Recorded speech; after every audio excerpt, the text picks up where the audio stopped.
Assalamualaikum warahmatullahi wabarakatuh.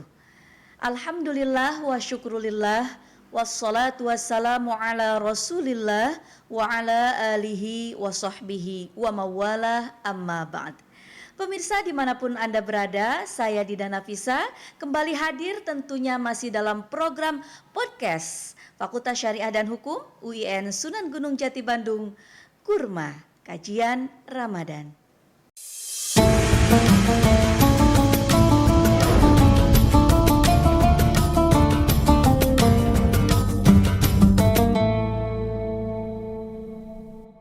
Pemirsa dimanapun Anda berada, Alhamdulillah hari ini kita bisa bertemu kembali ya. Dan tentunya insya Allah pada episode kali ini kita akan membahas sebuah tema yang sangat-sangat penting untuk kita semua ya. Dimana kali ini kita sudah memasuki di akhir bulan suci Ramadan ini.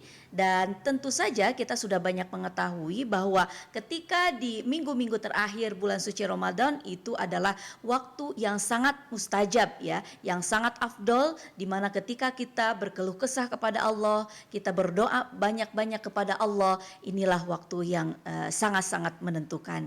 Baik pemirsa semuanya, di samping saya hari ini telah hadir narasumber kita ya, seorang wanita yang hebat. Ya, seorang ibu yang hebat, dosen yang sangat luar biasa. Ya, langsung saja kita sapa Ibu Dr. Hajah Neni Nuraini MAG. Ya, Assalamualaikum Ibu. Waalaikumsalam warahmatullahi wabarakatuh, Ibu Dida. Iya, gimana Bu, sehat hari ini? Alhamdulillah baik. Alhamdulillah, puasanya lancar ya Bu ya? Alhamdulillah. Oke, dan sepertinya ini sudah memasuki di minggu-minggu terakhir dan ada sedikit-sedikit aroma-aroma persiapan lebaran ya Bu ya? Betul. Betul. Apalagi ibu-ibu begitu biasanya. Sibuk ya, sibuk di dapur, sibuk di yang lain-lainnya ya anak-anak. Nah, oke baik Ibu, hari ini kita akan membahas tema yang cukup menarik ya Bu ya, keutamaan menggapai Lailatul Qadar. Oke, langsung saja Ibu silakan untuk memaparkan. Baik, terima kasih Ibu Dida. Assalamualaikum warahmatullahi wabarakatuh.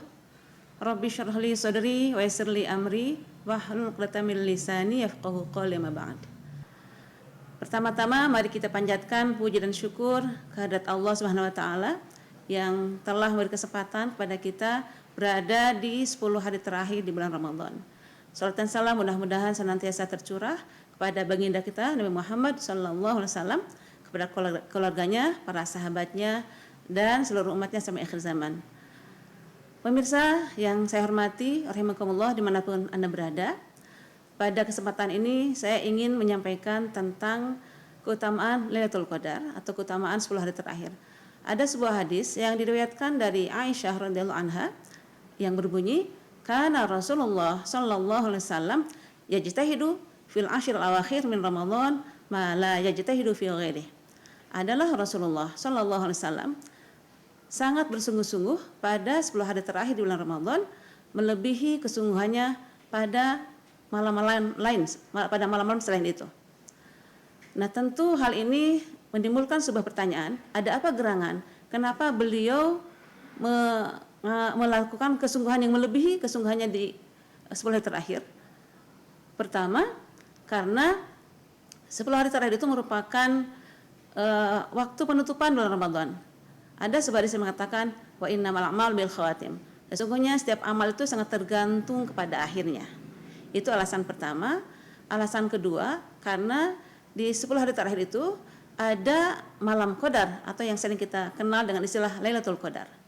Nah, di mana Lailatul Qadar itu memiliki begitu banyak sekali keutamaan. Yang salah satunya adalah ketika kita beribadah di malam itu khairun min alfi syahrin, lebih baik dari 1000 bulan. Ya. Jadi apapun yang kita lakukan, tilawahnya, qiyamnya, sedekahnya, dan amal-amalan yang kita lakukan itu khairun min alfi syahrin, lebih baik dari 1000 bulan. Itu yang pertama, keutamaan pertama. Kedua, pada malam Qadar itu adalah malam pencatatan nasib kita setahun ke depan setelah ditulis secara global pada usia kehamilan 120 hari atau 4 bulan.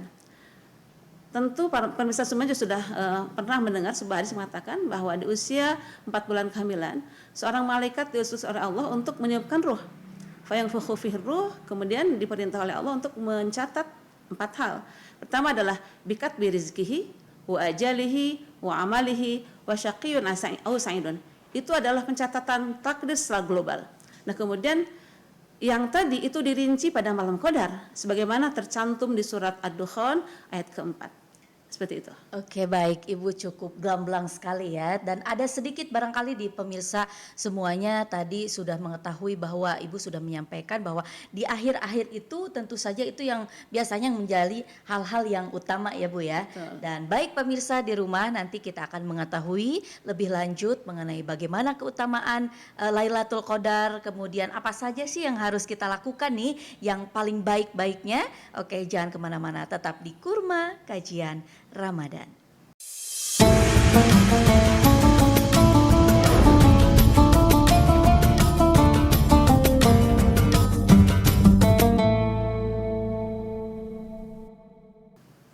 Ya, baik pemirsa, masih tetap bersama kami tentu saja di Kurma Kajian Ramadan.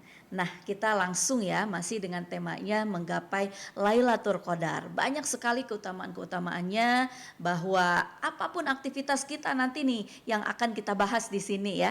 Ibu langsung saja nih amalan-amalan yang sangat istimewa atau yang sangat-sangat menentukan nih ya, terutama mungkin di antara kita nih ada sesuatu hal yang bisa menentukan kehidupan kita nih. Jadi amalan-amalan yang disarankan atau mungkin yang sudah dicontohkan Rasul dalam 10 hari terakhir di bulan suci Ramadan ini apa saja?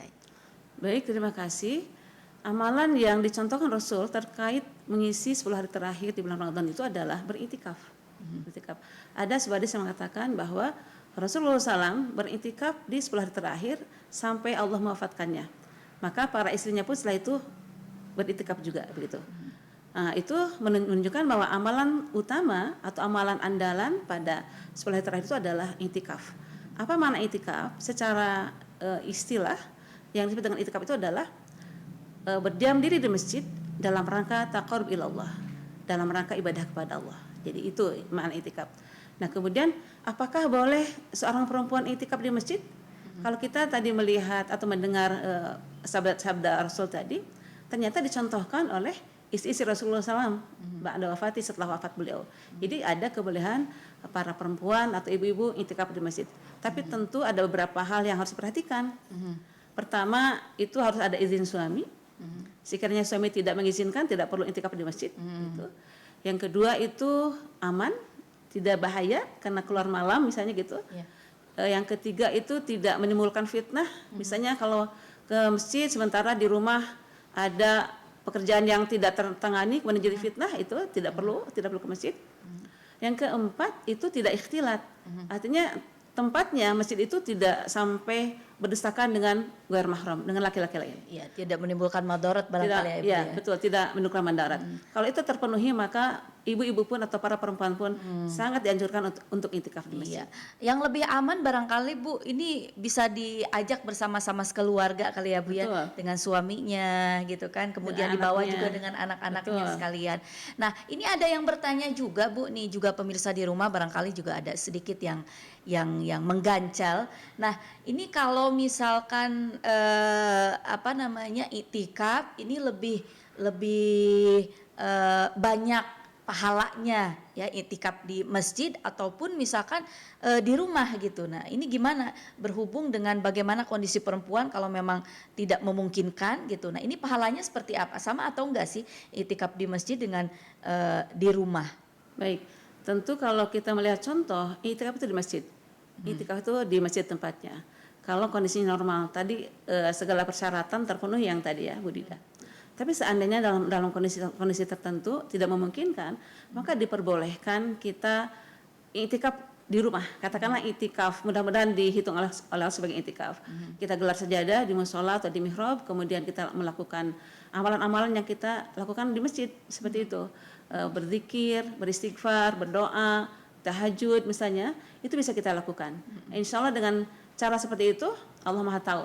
Pasti Allah akan berikan pahala juga kepada orang-orang yang beritikaf di sekalipun di rumah. Iya, Seperti itu. baik. Yang jelas Allah Maha tahu ya Bu ya bagaimana kesungguhan kita di dalam bermuhasabah, di dalam berdoa dan lain sebagainya. Dan tentu saja mungkin ya pemirsa di rumah juga ketika yang mau melakukan itikaf di masjid juga biasanya memilih masjid nih ya yang sekiranya apakah itu dekat dengan rumah atau mungkin yang sekalinya tidak ada menimbulkan madorot dan lain sebagainya. Dan tentu saja ada bekal-bekalnya juga yang harus dipersiapkan kali ya Bu ya untuk kebutuhan sahur gitu dan lain sebagainya. Atau mungkin ketika bawa anak-anak juga kira-kira repot nggak gitu. Nah ada pertanyaan lagi Bu nih, gimana nih kalau misalkan ada perempuan yang lagi berhalangan, lagi head nih, amal-amalannya apa saja nih kalau beritikaf? Ya, baik. Kadang-kadang begini, kadang-kadang ada persepsi yang salah, seolah-olah ketika seorang ibu atau seorang perempuan itu haid, maka seolah-olah dia tidak berhak mendapatkan keutamaan Lailatul Qadar. Iya. Itu adalah persepsi yang perlu diluruskan. Oke, baik. Kenapa? Karena pasti Allah memberikan kesempatan kepada siapapun asal menunjukkan kesungguhannya. Oke, baik Ibu sebentar ya. Biar penasaran nih pemirsa di rumah sekalian, kita akan lanjutkan pemaparan dari Ibu. Bagaimana nih wanita haid dalam mengamalkan itikaf itu apa saja yang harus dilakukan? Kita akan saksikan setelah yang berikut ini. Tetap di Kurma, kajian Ramadan.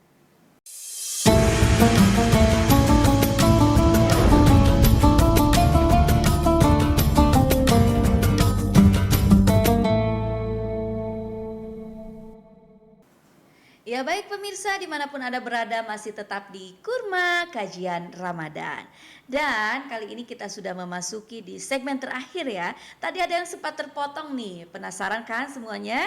Oke langsung saja kita lanjut dengan masih dengan Ibu Neni. Nah bagaimana Bu nanti ketika ibu-ibu yang sedang haid nih tadi katanya ya, amalan-amalan apa saja kan kalau yang lagi haid nggak boleh sholat atau ada yang berpendapat yang perempuan yang lagi haid tidak boleh berada di masjid atau hal-hal yang lainnya. Mangga Ibu silakan. Baik, jadi tidak boleh putus asa tadi ya. Jadi pertama harus husnuzan kepada Allah bahwa wanita yang sedang haid atau sedang berhalangan lain seperti sakit itu juga punya kesempatan. Bangun husnuzan kepada Allah, berbaik sangka bahwa mereka pun masih punya kesempatan untuk mendapatkan Lailatul Qadar. Ya. Ada sebuah hadis yang mengatakan begini, ketika seseorang itu sudah terbiasa melakukan kebaikan, kemudian kebaikan itu ditinggalkan karena ada alasan syar'i, uzur syar'i semacam tadi haid atau sedang safar gitu, maka dia tetap dicatat pahalanya seperti orang yang melakukannya, tetap tercatat pahalanya gitu ya. Apabila seorang hamba sakit atau safar, nah kita perlu membedakan antara kata safar dengan kata dhahaba. Kalau safar itu adalah bepergian jauh. Kalau dhahaba itu bepergian dekat ke pasar baru itu bukan safar ya. Gitu ya. Itu. Kalau safar kemudian tidak bisa melakukan amal-amal yang biasa, maka tetap Allah catat pahalanya seperti orang yang melakukannya. Kalau sudah terbiasa. Iya. Setiap tahun misalnya dia lakukan itikaf, sementara di tahun ini sakit atau haid, maka tetap pahalanya tercatat. Itu yang pertama. Yang kedua, bagaimana kalau kita baru berniat, baru tahun ini niatnya, sebelumnya nggak pernah, itu pun insya Allah tercatat. Karena barang siapa yang berazam, berniat untuk melakukan kebaikan, kemudian belum sempat melakukannya, maka dicatat sebagai amal kebaikan yang sempurna, sekalipun belum pernah melakukannya. Ya, Allah Maha tahu ya Bu ya. Tahu dan maha luas karunia-Nya, luar biasa, seperti itu. Iya, baik. Ini ibu-ibu biasanya kalau misalkan bawa anak-anak nih, bawa keluarga, atau juga ketika di masjid itu bertemu dengan orang lain yang banyak. Nah, akhirnya ada sebagian di antara orang-orang yang justru malah ngobrol atau gimana gitu kan. Nah, ini untuk mengantisipasi hal yang seperti ini sehingga takutnya memudarkan niat tujuan yang utama beritikaf ini gimana Bu? Jadi ngobrol begitu ya? Malah jadi ngobrol atau misalkan sibuk ngurusin makanan, ini gimana nih Bu nih? Baik, sebenarnya di satu sisi memang Rasulullah menganjurkan bahwa ada sebagian mengatakan adalah Rasulullah SAW ketika masuk 10 hari terakhir, beliau ahyal lail, menghidupkan malamnya dengan ibadah. Wa aiqadhu ahlahu, membangunkan keluarganya. Kemudian nasyadal mizar dan mengencangkan ikat pinggangnya. Jadi ada 3 hal yang Rasulullah kerjakan di 10 hari terakhir. Nah, terkait dengan membawa keluarga itu memang dicontohkan. Wa yaqadhu ahlahu, membangunkan keluarga. Jadi kita tidak boleh soleh sendiri, ibadah sendiri, tapi bangunkan keluarga kita, anak-anak, suami. Ya. Adapun nanti misalnya bagaimana kalau sudah di tempat itikaf karena bertemu dengan banyak orang, malah kemudian lupa kepada niat utama. Nah itu yang harus diantisipasi. Jadi di awal harus sudah diniatkan secara tegas, secara pasti bahwa ke sana tuh untuk iktikaf, untuk beribadah, taqarrub kepada Allah, bukan pindah tidur, bukan untuk ketemu teman-teman, kocok-kocok, bukan seperti itu. Itu dari awal sudah harus diniatkan secara lurus seperti itu. Iya, baik, dan ini juga mungkin yang harus kita tanamkan ya ketika kita bawa anak-anak gitu. Yang salah satu edukasi juga yang penting gitu untuk anak-anak kita, mengajarkan bagaimana ini iktikaf ini seperti apa. Oke, baik Ibu, alhamdulillah ini cukup menarik sekali ya. Mudah-mudahan pemirsa tetap penasaran ya. Mungkin Ibu ada yang mau disimpulkan dari pembahasan kita untuk episode kali ini? Baik, 10 Ramadan atau 10 hari terakhir di bulan Ramadan itu adalah merupakan jantungnya Ramadan. Kalau saya istilahkan seperti itu, atau panen rayanya Ramadan. Ramadan sudah merupakan panen, tapi panen rayanya, panen besarnya adalah di 10 hari terakhir gitu ya. Oleh karena itu ini adalah momen yang sangat istimewa, sangat yang luar biasa.